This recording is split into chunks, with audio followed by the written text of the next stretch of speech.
Hey guys, welcome back to Supposedly Fun. I'm Greg, and please notice the awesome t-shirt that my husband gave me. He's the best. It's one of my new favorite things. Now, I wanted to do a haul video today. I've never done a haul video in the brief time that I've been on BookTube because, well, for a couple of reasons. Chief among them, I don't get sent stuff by publishers. I don't have a whole lot of money to spend on books, so there's not always a whole lot to haul. But or at least that's how I think about it. But I was sick. I mentioned. So yesterday I was going through some of my books on my TBR that I've recently brought in and realized I actually do kind of have a fair amount of things I've gotten from the library or at bookstores. So I would like to talk to you about them. Now, one thing that happens to me is if I'm reading something and I'm interested in the topic, I can sometimes go down a rabbit hole and I want to know everything about that topic. And this is something that actually has happened to me with Tennessee Williams before. But if you remember, I've been reading Leading Men by Christopher Castellani, which is a fictional story about Tennessee Williams and his male lover, Frank Merlot, in Italy in 1953. There are other timelines and storylines, but the parts about Tennessee Williams have made me very curious about his life. You may be wondering, Greg, didn't you say you were reading this at the beginning of the month, and now it's well past the middle of the month? What's the deal? Well, there's another storyline in this book that I'm kind of struggling with. A fictional woman who meets Tennessee Williams and Frank Merlot, and she takes up a lot of the narrative, and it feels like I'm really interested in the Tennessee Williams part, but every time it gets to her part, I'm just kind of like, oh. So I'm dragging my way through this, and I don't know if I'm going to finish it or not at this point because it's been a while, but it has really gotten me interested in Tennessee Williams, so I've dragged out an old book that I have, so this is not part of the haul, but this is Tennessee Williams Notebooks, and I've been digging through that. I did go out to Barnes & Noble because I had a coupon and purchased one of his plays, The Night of the Iguana, which is supposed to be really good, and I went to the library and picked up a collection of his plays from 1957 through 1980. I really wanted to read The Rose Tattoo because The Rose Tattoo was written for Frank Merlot, his lover, and it's mentioned several times. But I did pick this one up because it also talks about Suddenly Last Summer, which is another play that got referenced in that book. So I'm curious about it. They had a really old first edition of The Rose Tattoo at my library. It doesn't even have a cover. That's how old it is. So I'll be interested to read that. I don't know what's going to happen with these Tennessee Williams books that I've accumulated around myself if I don't finish Leading Men. I'll probably kind of put them on hold and move on to other things.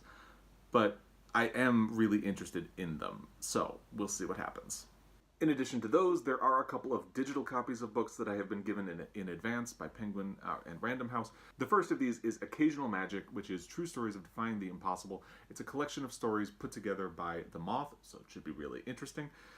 There is also Kaddish.com by Nathan Englander. I have read other books by Nathan Englander with kind of varied success.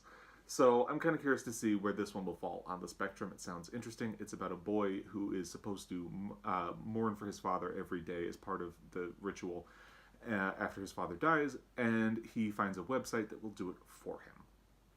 Another book that I have gotten from them is The Other Americans by Leila Lalami. And I just started this one this morning. I've only a couple of pages in, but so far the beginning has grabbed me. It seems like it's going to be really good. I'm looking forward to it. And the final digital copy that I have been given in advance is Too Much Is Not Enough by Andrew Rannells. It's a memoir. I did not see him on Broadway when he was in Book of Mormon. I have seen TV shows that he has been on. I don't really know much about him, so should be interesting. We'll find out.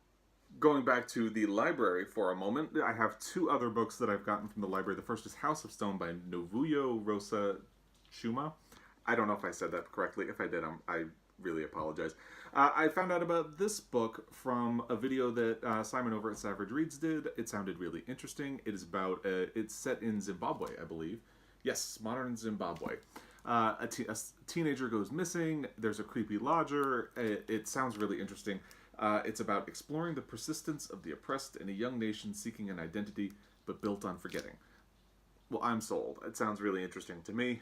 I think the UK cover is a little bit nicer than this one, but what are you going to do? So can't wait to get on this one. The other book I have from the library right now is Gingerbread by Helen Oyeyemi. I mentioned at some point in a previous video that I have never actually read a book by Helen Oyeyemi.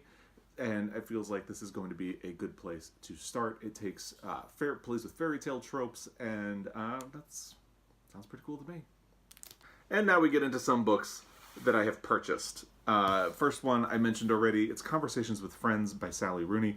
I have heard so much about Sally Rooney here on BookTube. I did not really know of her before. I think she's had a kind of low-key profile in the U.S. so far. Her Normal People is coming out here in the U.S. in April. This book just kind of got by me. I had never heard of it until I saw a lot of videos talking about Normal People. So, can't wait to try it, and we'll see how it goes. I don't know. Some of the things I've heard about Sally Rooney make me a little concerned that I'm probably not going to like her, but I definitely want to try. So, we shall see. Stay tuned. The other one, I honestly cannot remember where I heard about this book. It's The Best We Could Do by Thi Bui. I'm really bad with names. But this is a graphic memoir. And if you've watched it all, you know I love Fun Home. I love David Small's Stitches, so this is something that will really appeal to me. It is also it's about her family coming from Vietnam, settling in America, and the cultural push and pull between her and her parents, and settling in here. Here we go. While adjusting to life as a first-time mother, she ultimately discovers that what it means to be a parent, the endless sacrifices, the unnoticed gestures, and the depths of unspoken love. So it's also a lot about the relationship you have with your parents, and, you know, it just sounds like it's going to be really good. I can't wait to read this. I very happily ordered this at my local bookstore. So, can't wait to get to it. This is one that I discovered from the Tournament of Books. I did a video a couple back about some books that I discovered because of the Tournament of Books.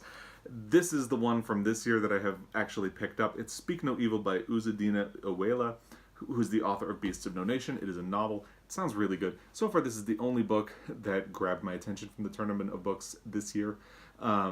Actually knew a lot of the books going in this year, which has not happened before, so that's probably why there's only really one. But it sounds really interesting. It's about a boy named Nero who leads a charmed life. He has two attentive parents in D.C., but Nero is gay. And his father punishes him for being gay, and then I think it jumps time and deals with the ramifications of it. I think he gets taken back to Africa to try to almost like a conversion therapy, and it sounds a little bit harrowing, but what's interesting to me is also the African angle of it. There have been stories about people whose parents find out about them being gay, and there have certainly been conversion therapy novels like The Miseducation of Cameron Post. The angle with Africa makes this really interesting to me, particularly coming from the person who wrote Beasts of No Nation. I just think it sounds fascinating. It did not go very far in the Tournament of Books at all. It did not even make it in. They did a play-in round where 3 books competed for the final slot in the tournament. That is where this was. It did not make it into the tournament, but it really grabbed my attention. So I ordered it from my local bookstore. While I was there, I had seen this on Instagram, on the New York Times Book Reviews stories. It's Cloudbursts by Thomas McGuane, collected and new stories. And it just sounded really interesting. And some of these stories are set in Montana, which is where I am. It sounds really interesting. He's an author I had not heard of. So I walked into the bookstore. It happened to be right there on the table, so I picked it up and I glanced through a couple of stories. It seemed really interesting. It is a kind of chunky book. I have no idea when I would get to this. It's about 500 pages, but I feel like it's a good book to have around because if and when I get to it, it seems like something that I'm going to really enjoy. So there's that one. Another short story collection they had out on the table was The Largesse of the Sea Maiden by Dennis Johnson. I have read other books by Dennis Johnson. I really like... I'm blanking on the name. Oh my god, Jesus' Son. That's it. Jesus' Son is a really good book that I like by him. Tree of Smoke, I DNF'd, but I had the flu when I was reading it, and I was having a really hard time keeping track of the characters. It's kind of an epic novel, but it's one of the things I always told myself I would get back to, and I never got back to. But I like Dennis Johnson as a writer. Train Dreams was another good book. So... and this is another short story collection from... there it is, Jesus' Son. When I was looking for it, I couldn't find the title, but there it is. It's his... I think it's his only short story collection after Jesus' Son. So, hey, Like I said, I liked that book. I don't know when he'll be getting around to this, but not a bad thing to have around. And finally, if you remember, in February, I read Mary Berry's autobiography. So, it's probably no surprise that I went and picked out Sue Perkins's autobiography, or memoir, Spectacles. I had to order this from the UK, but I got it in, and I always thought she was really funny when she used to host the Great British Bake Off. It sounds like she's had a really interesting life. She's done a lot of traveling, and she's certainly a very funny lady. So I can't wait to check this one out. Hopefully it'll become available in the US, so it won't be as difficult. Actually, it really wasn't difficult for me to get it. I just ordered it and it came. But hopefully it will be a little more widely available in the US at some point. So these are books that I have brought into my life recently. If you think there's anything I should prioritize before any of the others, please let me know. If you have recommendations based on any of these, please let me know that as well. If you want to send me a warning and say stay away from that one, feel free to do that as well. But if you have any thoughts on them, any of them, I would love to hear them. And as usual, thank you for taking the time to watch this video. If you are already subscribed, thank you for that. If not, and you enjoyed this, please consider subscribing or watching some of my other videos. I'm going to be back, and until then, happy reading, everybody.